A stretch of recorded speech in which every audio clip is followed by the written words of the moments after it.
예수님의 사랑으로 여러분을 사랑합니다. 성경 에세이 성김이 멕시코 에스더건 선교사입니다.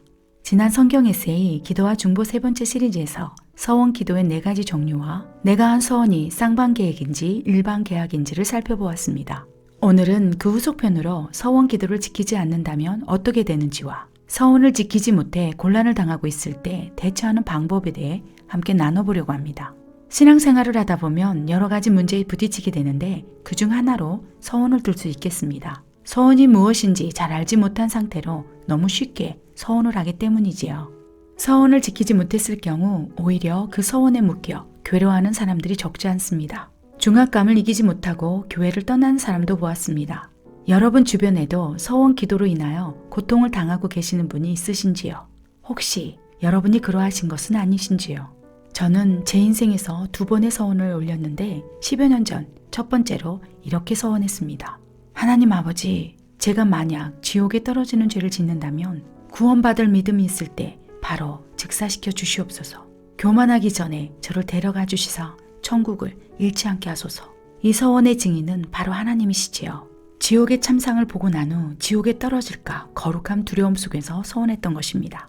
최근 위급한 상황 속에서 또다시 2번째 서원을 올렸습니다. 지난 6월경에 남편 선교사님과 큰딸과 제가 코로나 양성 판정을 받았습니다. 멕시코에 의료보험이 없었기 때문에 비싼 치료비를 감당할 수 없어 각자 자기 방에서 바이러스와 싸워야만 했습니다. 가족 중에서 제가 가장 심각했습니다. 바이러스가 폐에 침투되었는지 호흡 곤란이 오면서 숨이 쉬어지지가 않았습니다. 갑자기 숨이 막혀올 때 이제 죽는구나, 천국에 들어가는구나 하는 생각이 스쳐갔습니다. 죽음은 두렵지 않았습니다. 하나님도 원망스럽지 않았습니다. 부르심의 땅에서 죽는다면 순교의 면류관을 받을 수 있다는 것을 잘 알고 있었기 때문이었습니다. 그런데 남겨질 가족들을 생각하니 눈물이 왈칵 쏟아졌습니다. 조금 더 살고 싶다는 마음이 점점 더 간절해졌습니다. 그 순간 하늘의 문이 열리더니 한 줄기 빛이 내려 비쳤습니다. 마음 깊은 곳에서 성령님의 세미한 음성이 울려 퍼지기 시작했습니다. 내 종아, 서원하라. 무엇을 서원해야 할지 그냥 영으로 알아졌습니다. 하나님의 감동에 이끌려 성령이 말하게 하심에 따라 서원을 드렸습니다. 하나님, 저와 저의 가족을 살려주신다면 멕시코 땅에서 생을 마감하겠나이다. 멕시코 땅에 종의 뼈를 묻겠나이다. 고아와 마약 중독자의 엄마로 살아가겠나이다. 그 순간 놀라운 일이 벌어졌습니다. 누군가의 뜨거운 손이 폐를 만지는 듯한 느낌이 들었습니다. 성령의 불이 폐를 간통하고 있다고 분별되었습니다. 갑자기 기침이 나오면서 호흡이 돌아왔습니다. 하나님께서 부족한 종의 서원을 받으셨고 그 응답으로 가족 모두를 고쳐주셨습니다. 사랑하는 여러분, 서원 기도는 하나님과의 쌍방 계약이라는 것을 기억해 주시기 바랍니다. 하나님, 무엇을 해주신다면 제가 무엇을 하겠습니다. 서원이란 이행을 전제로 하나님과 손가락을 걸고 하는 약속입니다. 만약 쌍방 계약으로 서원이 성사되었다면 혼자 파기한다고 무효가 되는 것이 아니라는 것입니다. 하나님과 한 서원은 반드시 지켜야 합니다. 하나님과 계약서에 함께 사인한 것과 마찬가지이기 때문입니다. 그렇기 때문에 서원 기도는 아무 때나 해서는 절대 안 됩니다. 결정적인 때에 해야 합니다. 사느냐, 죽느냐, 흥하느냐, 망하느냐의 기로에서 서원 기도를 통해 피할 길이 열릴 수도 있기 때문입니다. 무엇보다도 최대의 대가를 치러야 하는 기도이기 때문에 가장 소중하게 여기는 것을 걸고 서원해야 합니다. 성경에는 서원과 관련된 사건 사고들이 참으로 많았습니다. 한나는 아들을 주시면 여호와께 드리겠다는 서원을 이행한 결과로 대선지자 사무엘이라는 놀라운 축복을 받았습니다. 바르게 서원하고 축복을 받은 경우이지요. 반대로 잘못 서원했음에도 축복은 받았지만 큰 낭패를 본 사람도 있습니다. 입다는 암몬 사람들을 물리치도록 해주시면 저를 맞으러 나오는 첫 번째 사람을 여호와께 번제물로 바치겠습니다 라고 서원하고 나서 그 서원을 지키기 위해 하나밖에 없는 외동딸을 바쳐야 했습니다. 가슴을 찢으며 통곡을 하면서도 결국 하나님과의 약속을 지켰습니다. 그런데 문제는 서원기도 모두가 이렇듯 축복을 받는 통로가 될 수는 없다는 것입니다. 만약 서원을 하고 난 후 지키지 못한다면 엄청난 고통을 당할 수도 있다는 것입니다. 야곱처럼 말입니다. 야곱은 형 에서를 속이고 장자권의 축복을 빼앗은 결과 도망자 신사가 되었습니다. 베델 광야에서 노숙할 때 하나님의 임재 안에서 서원 기도를 드립니다. 하나님께서 저를 지키시고 다시 돌아오게 하신다면 제게 주신 모든 것에서 11조를 드리고 오직 하나님만을 섬기겠나이다. 야곱은 서원을 했지만 무슨 연유인지 그 서원을 까맣게 잊고 살았습니다. 좋으신 아버지께서는 언젠가는 야곱이 서원을 지키겠지 하는 마음으로 아들을 축복해 주셨습니다. 그럼에도 야곱이 서원을 지키지 않자 하나님께서 진노하기 시작하셨습니다. 결국 자신의 딸이 강간을 당하고 아들들이 수많은 살인을 저지르는 것을 목격한 후에야 서원 기도를 기억해냈습니다. 서원 기도를 하고 축복을 받았지만 지키지 못함으로 엄청난 저주가 임한 경우이지요. 그런데 서원 기도를 지키지 않는다면 왜 그토록 하나님께서 진노하시는 것일까요? 바로 신명기 23장 21절에 그 답이 있습니다. 내 하나님 여호와께 서원하거든 갚기를 더디하지 말라. 내 하나님 여호와께서 반드시 그것을 내게 요구하시리니 더디면 그것이 내게 죄가 될 것이라. 하나님과의 쌍방서원이라면 그 서원을 지키기 위해 기억나게 하시며 반드시 요구하신다고 말씀하셨습니다. 그럼에도 지키지 않는다면 죄가 될 것이며 그래도 무시한다면 하나님의 진노를 불러일으키게 되는 것이지요. 사랑하는 여러분, 어쩌면 우리 중 누군가도 서원을 지키지 못해 곤란을 당하고 있는지도 모르겠습니다. 그렇다면 이러한 경우에 어떻게 해야 할까요?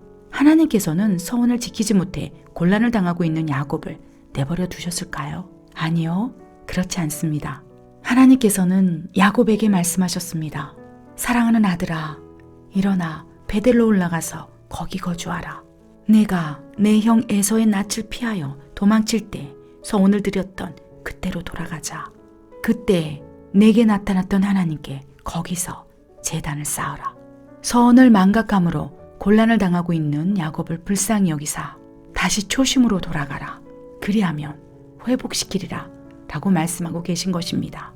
만약 서원을 지키지 못해 곤란을 당하고 있다면 회개의 기도를 올리셔야 합니다.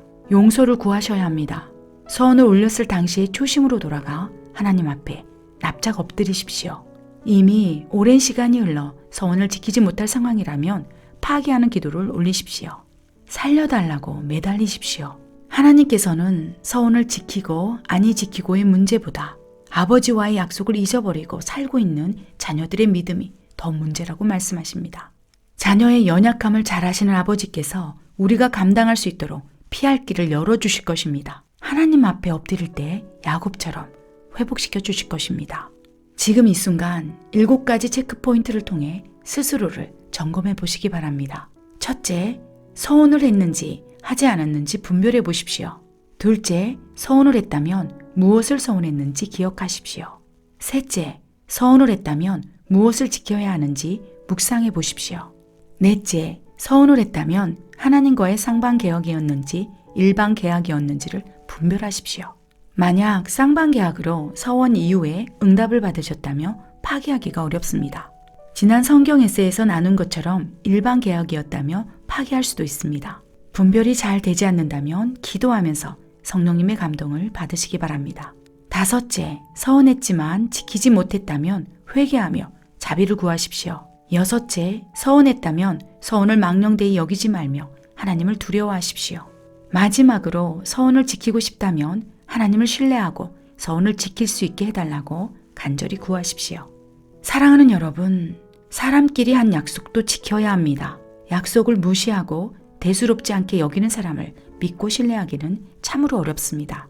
사람과의 관계도 그러할진데 하나님 아버지와 손가락 걸고 한 약속은 어떠할까요? 반드시 지켜야 한다는 것입니다. 만약 서원한 이후에 응답을 받으셨다면 더더욱 지켜야 합니다. 우리는 서원을 잊고 살아갈 수 있지만 하나님은 그 서원을 기억하고 계시기 때문입니다. 우리가 죽고 난 후 심판대 앞에서 서원에 대한 책임을 물으실 수도 있기 때문입니다. 오늘도 죽기 직전 생명을 연장시켜 주신 아버지의 은혜를 갚을 길 없어 부족한 종은 십자가 앞에 엎드립니다. 서원을 기억하며 기도합니다. 하나님 아버지시여, 죽음과 생명의 갈림길에서 한 서원을 기억하시사 종에게 자비를 베풀어 주소서. 선교사의 삶이 버거워 멕시코를 떠나고 싶은 마음이 들 때 서원이 기억나게 하소서. 서원을 두려워하게 하시고 하나님과의 약속을 목숨처럼 지키게 하소서. 원컨대 서원을 지킬 수 있도록 멕시코를 향한 사랑을 물 붓듯이 부어주소서. 그리하여 멕시코 땅에 종의 뼈를 묻고 천국에 올라감이 가장 큰 상급이 되게 하소서. 순교의 면류관을 받게 하소서. 우리 모두가 하나님과의 서원을 목숨처럼 지키는 믿음의 자녀로 살아갈 수 있기를 간절히 또 간절히 기도드립니다. 주 하나님이여, 주께서 나의 서원을 들으시고 주의 이름을 경외하는 자가 얻을 기업을 내게 주셨나이다. 사람이 여호와께 서원하였거나 결심하고 서약하였으면 깨뜨리지 말고 그가 입으로 말한 대로 다 이행할 것이니라. 아멘.